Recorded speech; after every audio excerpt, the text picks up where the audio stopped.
So hi guys, good morning అందరికీ. So మనం previous వీడియోలో మనం MongoDB ఇంట్రడక్షన్ అని తెలుసుకున్నాం ఏంటని చెప్పి మీకు అర్థమైందని అనుకుంటున్నా. సో నెక్స్ట్ ఏం చేద్దామంటే difference between MongoDB and SQL చూసుకుందాం. Difference between MongoDB and SQL చూసిన తర్వాత మీకు ఓవరాల్గా MongoDB అంటే ఏంది బ్రీఫ్గా మీకు ఇంట్రడక్షన్ అని తెలుస్తుంది. అప్పుడు నువ్వు ప్రాక్టికల్ వెళ్ళిపోతే నీకు ఐడియా అనేది ఉంటుంది. అసలు ఓకే ఇలా ఫార్మాట్ ఇలా ఉంటుంది, సో ఇలా క్వేరీస్ యూజ్ చేసి. సో నేను చెప్పేది అంత సింపుల్ ఉంటుంది MongoDB, అంత స్ట్రెస్ఫుల్ ఏముండదు. నువ్వు SQLలో క్వేరీస్ ఒక 5, 4, 6 లైన్స్, సబ్ క్వేరీస్ వస్తే ఇంకా ఎక్కువ లైన్స్ రాస్తావు. కానీ MongoDBలో మనం చేసిన ప్రాక్టికల్ అసెస్మెంట్లో 2 లైన్స్ దాటిన కోడ్ ఒక్కటి లేదు. అంటే 2 లైన్లో మ్యాక్సిమం 2 లైన్లు ఉంటాయి. దాని క్వేరీస్ ఉంటాయి. ఒకసారి మీకు చూసుకుంటే అర్థమవుతుంది, నువ్వు పెట్టినా చూడండి. సో ఫస్ట్ థింగ్ ఏంటంటే ఫీచర్ చూసుకుందాం. సో ఫీచర్స్ మనం MongoDB అండ్ SQL తీసుకున్నాం ఫస్ట్ థింగ్. సో నెక్స్ట్ ఏంటంటే డేటా మోడల్ చూసుకుందాం. డేటా మోడల్ SQL ఎలా ఉంటుంది? టేబుల్ ఫార్మాట్ ఉంటుంది. మీకు ఐడియా ఉంది SQLలో టేబుల్ ఫార్మాట్ ఉంటుంది. అది ఇక్కడ ఏముంటుంది? డాక్యుమెంట్ ఓరియంటేషన్ టైప్లో ఉంటుంది. సో డాక్యుమెంట్ ఓరియంటేషన్ టైప్ ఎలా అంటే ఇంతకుముందు మనం చూసుకున్నాం కదా. సో ఇలా ఫార్మాట్లు ఉంటుంది. ఇది ఏమంటాం మనం? JSON ఫార్మాట్ అంటాం, జావా స్క్రిప్ట్ ఆబ్జెక్ట్ నోటేషన్.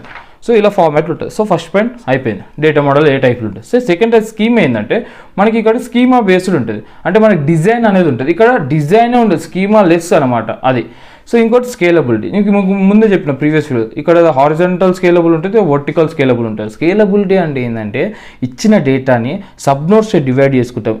ఇక్కడ యూజ్ చేసేది మన ఇక్కడ ఇచ్చిన డేటాని సబ్ నోడ్లో డివైడ్ చేసుకుంటాం. యూజ్ చేసి షర్డింగ్ అనే టాపిక్ యూజ్ చేసి ఇక్కడ డేటా అంటే ఇది ఎందుకు యూజ్ చేస్తాం అంటే డేటా ఎఫిషియన్సీ కోసం, అంటే హై స్కేల్ డేటా ఎఫిషియన్సీ కోసం యూజ్ చేస్తాం. Horizontal scalable and vertical scalable. So next ఏంటంటే data relationship.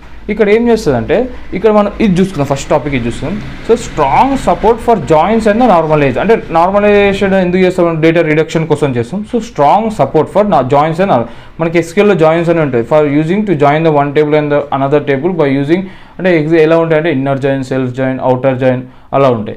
So left join, right join కూడా ఉంటాయి. సో మనం ఇక్కడ ఏం యూజ్ చేస్తామంటే supports embedded document and the reference. So document is nothing but the data is stored in the form of a document. మీకు overall ఈ structure గుర్తుంటే మీరు దీని మీద నువ్వు 5-6 డిఫరెన్సెస్ రాయచ్చు. సో నెక్స్ట్ చూసుకుందాం.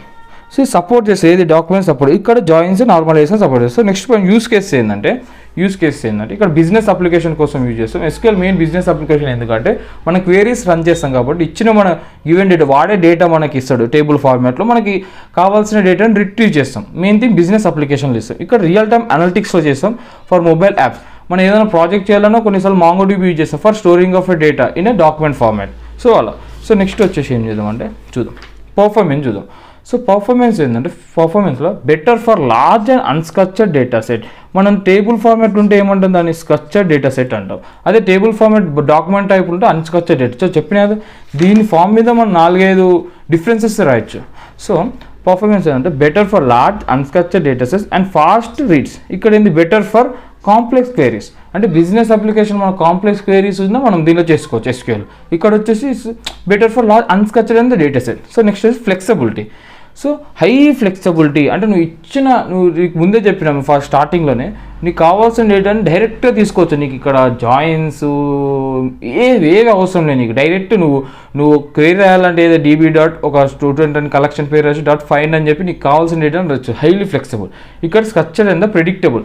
అంటే స్ట్రక్చర్డ్ వేలో ఉంటుంది. మనం దానికి కావాల్సిన క్వేరీ రాసుకోవచ్చు. అంటే లార్జ్ టైప్లో క్వేరీస్ అనేది ఉంటుంది.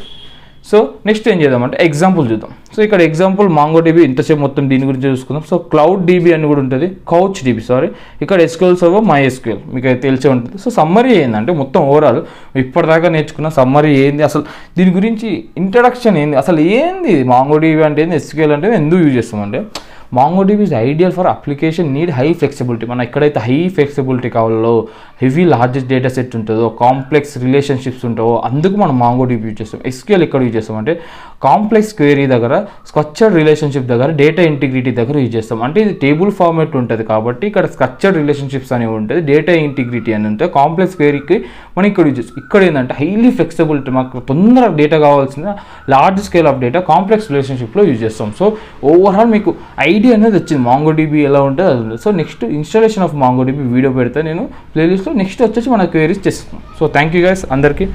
సో ఒక చిన్న రిక్వెస్ట్ ఏం లేదు, 5 మినిట్స్ ఉంది. సో ఇది కూడా ఒక 20 సెకండ్స్ 5 మినిట్స్ అయిపోతుంది. సో 5 మినిట్స్ ఒక చిన్న రిక్వెస్ట్ ఏంటంటే సబ్స్క్రైబ్ చేసుకుని ఒక్క లైక్ కొట్టండి. నాకు కొంచెం ఇష్టమైన సబ్స్క్రైబ్ చేసుకోండి. So thank you guys, bye అందరికీ.